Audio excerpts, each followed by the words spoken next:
Kemudian kita lihat yang kedua dari kesalahan dalam praktek salat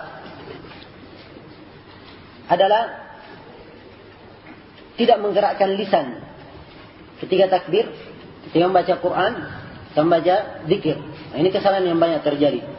Sudah salat Allahu Akbar, begitu membaca Al-Fatihah dia tidak bergerak lisannya. Jangankan lisannya bergerak, bibirnya saja tidak kelihatan terbuka. Ya. Ini kesalahan. Ya. Demikian pula zikir. Zikirnya tidak digerakkan lisannya. Ya. Tidak digerakkan lisannya. Dan ini adalah kesalahan-kesalahan yang cukup fatal.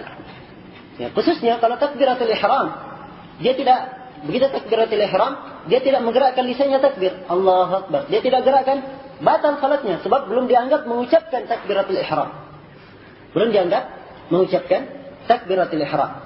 Kenapa kita katakan ini salah? Sebab di dalam ayat dan hadis-hadis semuanya dijelaskan dengan menggerakkan lisan. Seperti Nabi ketika berkata kepada orang yang jelek salatnya itu, dalam riwayat Bukhari Muslim yang akan kita terangkan, tiap kali datang diperintah, kamu pulang, kamu belum salat. Datang, perintah lagi, pulang, kamu belum salat. Datang lagi tiga kalinya, perintah, kamu pulang, kamu belum salat. Katanya, ya Rasulullah, saya tidak mampu salat kecuali itu saja yang saya tahu. Sekarang ajari saya bagaimana cara salat yang benar. Nah, maka Nabi SAW mengajari, idza qumta ila shalah fasbighil wudu. Kalau kamu berdiri untuk salat, maka sempurnakan wudu. Ya. Apa? Thumma kabbar, kemudian setelah itu thumma kabbir, kemudian setelah itu kamu takbir takbiratul ihram, thumma qra' ma tayassara ma'aka minal Qur'an. Kemudian setelah itu bacalah apa-apa yang kamu punya dari Al-Qur'an. Di sini baca. Membaca itu apa? Membaca adalah kalimat yang disertai dengan apa? Perbuatan yang disertai dengan ucapan, ya, dengan gerakan lisan tentunya. Ya, ini dari sisi bahasa. Kalau orang diam misalnya begini, tidak bicara, ya, kemudian dia perhatikan kitabnya, ini dikatakan apa namanya? Dia melafadzkan, mengucapkannya atau tidak? Tidak dikatakan mengucapkan, sebab semuanya dengan bentuk ucapan. Karena itu Nabi sallallahu alaihi wasallam di dalam ayat dikatakan, la tuharrik bihi lisanaka lita'jala bih. Jangan kamu gerakkan lisanmu, kamu ingin bersegera dengannya dalam membaca Al-Quran. Ya. Ingin bersegera dengannya di dalam membaca Al-Quran.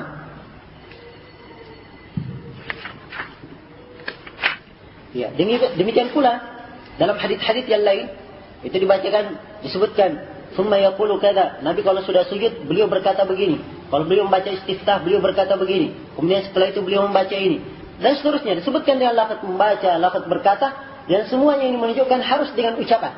Harus dengan ucapan. Karena itu kesalahan, ya, orang yang sholat itu kalau dia tidak menggerakkan lisannya mengucapkan bacaan-bacaan itu. Nah, sekarang muncul pertanyaan setelah kita mengetahui ini, ucapannya bagaimana? Apakah ucapannya harus dia dengar? Apakah boleh dia perdengarkan kepada temannya? Atau dengan kata lain, apakah ucapannya dia jaharkan atau dia tidak jaharkan? Iya. Kalau dia sholat di berjamaah kemudian dia jaharkan, ini tentunya ya, adalah perkara yang diharamkan sebab mengganggu temannya. Dan Nabi SAW bersabda, kullukum munajin rabbah fala yajhar ba'dukum ala ba'din fil Quran. Setiap dari kalian itu menyeru kepada Rabbnya. Jangan sekali-sekali sebagian dari kalian mengeraskan suaranya kepada sebagian yang lain. Tidak boleh. Ya, maka dia ucapkan dengan gerakan lisan, tetapi tidak memperdengarkan temannya, tidak memperdengarkan tetangganya. Dipahami ini?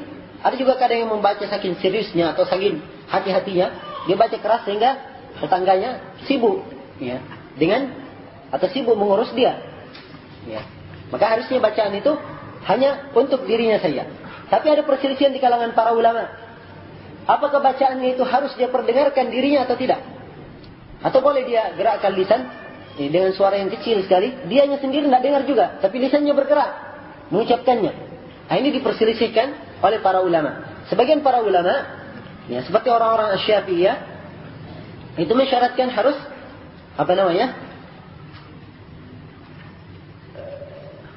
Baik. Atau Imam Syafi'i berkata, yasma' nafsahu wa man yalihi wa la yatajawazhu. Ya. Yusmi' nafsahu, dia memperdengarkan dirinya dan orang yang di sekitarnya, dan tidak boleh dia melampaui. Itu perkataan Imam Syafi'i.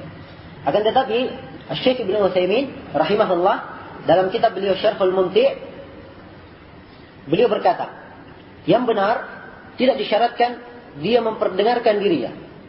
Sebab memperdengarkan itu adalah perkara tambahan dari ucapan dan dari perkataan dan ucapan. Ya, dari perkataan dan ucapan. Kan kalau berkata, berucap, kalau saya misalnya gerakkan lisan saya, ya, saya gerakkan mulut saya, lisan saya, tidak terdengar suara. Itu artinya saya sudah berucap, ya kan? Saya sudah berucap, ya, dan saya sudah berkata. Saya sudah berkata. Kalau dia tambah lagi, dia perdengarkan orang, oh ini tambahan sudah. Ini tambahan. Nah, karena itulah memperdengarkan ini adalah perkara tambahan. Kalau perkara tambahan itu butuh dalil. Butuh dalil. Ya. Butuh dalil dan tidak ada dalil tentang hal ini. Karena itulah beliau mengatakan yang kuat dalam masalah ini bahwa setiap perkataannya itu dianggap, ya, dan tidak disyaratkan mengangkat atau memperdengarkan dirinya, memperdengarkan suaranya, sebab itu tidak disyaratkan dalam nusus Al-Quran dan Sunnah Rasulullah Sallallahu Alaihi Wasallam. Jadi caranya dia memperdengarkan atau caranya dia mengucapkan kalimat takbir, zikir, baca Quran, ya, itu dia baca dengan lisannya digerakkan, mengucapkannya, dan tidak diharuskan memperdengarkan dirinya. Kalau dia perdengarkan dirinya bagus, tapi tidak boleh dia perdengarkan tetangganya, sebab itu bisa mengganggu orang yang sementara sholat. Ini tentunya kalau sholatnya sholat sirriyah dan dia sebagai makmum. Adapun kalau sholat jahriyah dan dia sebagai imam, ya, maka imam itu menjaharkan beberapa bacaan sholat. Sebagaimana yang kita maklumi bersama. Takbir-takbir perpindahan dijaharkan oleh imam. Membaca Al-Fatihah pada rakaat pertama dan rakaat kedua. Pada sholat maghrib, sholat isya, sholat subuh. Itu harus bagi imam yang sholat, ya, dan seterusnya. Nah, maka ini menggerakkan lisan ini tidak dijaharkan, itu berlaku untuk orang yang sholat sebagai makmum atau orang yang sholat sendirian. Iya. Wallahu ta'ala alam. Sekiranya yang berkaitan dengan masalah kesalahan dalam masalah menggerakkan lisan. Di sini disebutkan oleh pengarang ada sebagian pendapat fikih yang mengatakan boleh bagi orang yang tidur. Ya. Kalau dia tidur misalnya di rumah temannya atau tidur di rumah karib kerabatnya, kemudian dia bangun dalam keadaan junub. Ya.